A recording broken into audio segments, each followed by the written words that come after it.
So I'm done.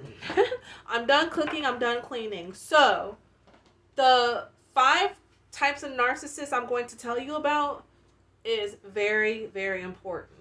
And just to mind you, people can be one type of, different types of narcissists. Like you can have multiple personality traits that fall under the category of narcissism. So the first one I'm going to talk about is the grandiose narcissist, which is also called an overt narcissist. And their behavior is they exaggerate their achievement, dominate conversations, and expect special treatment. If their status is challenged, they will react with anger. So that's the grandiose overt narc.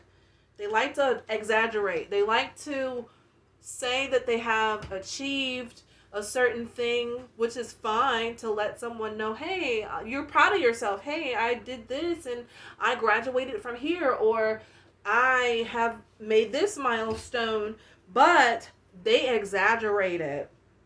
They don't like to listen to people in a conversation. They like to dominate the conversation. So basically, they interrupt a whole lot.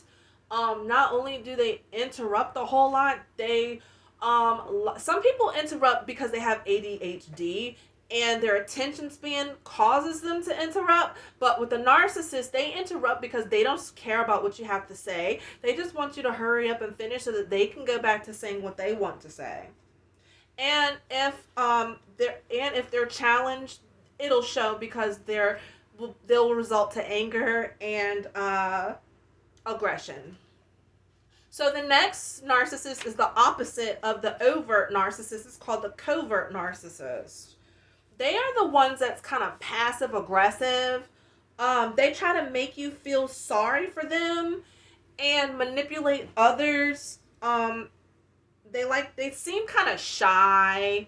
They seem kind of soft-spoken and the victim all the time. But those are very dangerous narcissists because they're dangerous because they're covert. They do it passive-aggressively, which makes you question whether or not they are toxic or are trying to be manipulative or have shamed you or been shady in some type of way. You really don't catch it right away because it's covert, which means it's done kind of sneaky and kind of it's not aggressive. All right, the next, come on, baby. Like I say, this is my twin. This is my 2020 twin. She loved to be around mama. All right, so the other narcissist is going to be the malignant narcissist. The malignant narcissist seeks power and control. They thrive and get pleasure from the failures and suffering of others. Those narcissists are very sadistic, and I would go on the verge. All narcissistic personality disorders are pretty much, in my opinion, demonic. But the malignant narc is really, it's almost on the verge of being sociopathic.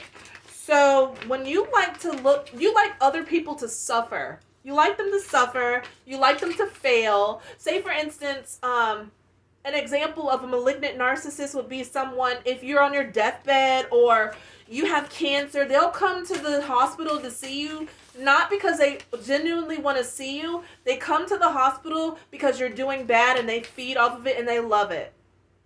And a lot of them will try to make you feel worse when you're sick. The malignant narcissists are really bad. I've had dealings with all of them that we're going to go over. But the malignant narc seeks power and control. And like I said, narcissistic personality disorder, you can have all 5 of these traits. You could be malignant, you could be covert, you could be overt. So the next one we're going to talk about, we're almost done, is the communal narcissist. They want to be seen as the saviors or most generous people in the room, but their actions are driven by ego rather than genuine care. So these people, that's a real sick one too, that's real sneaky. And all the narcissists personality disorders, like I said, it's crazy that they all do, all of them. It's just different personalities split into each category.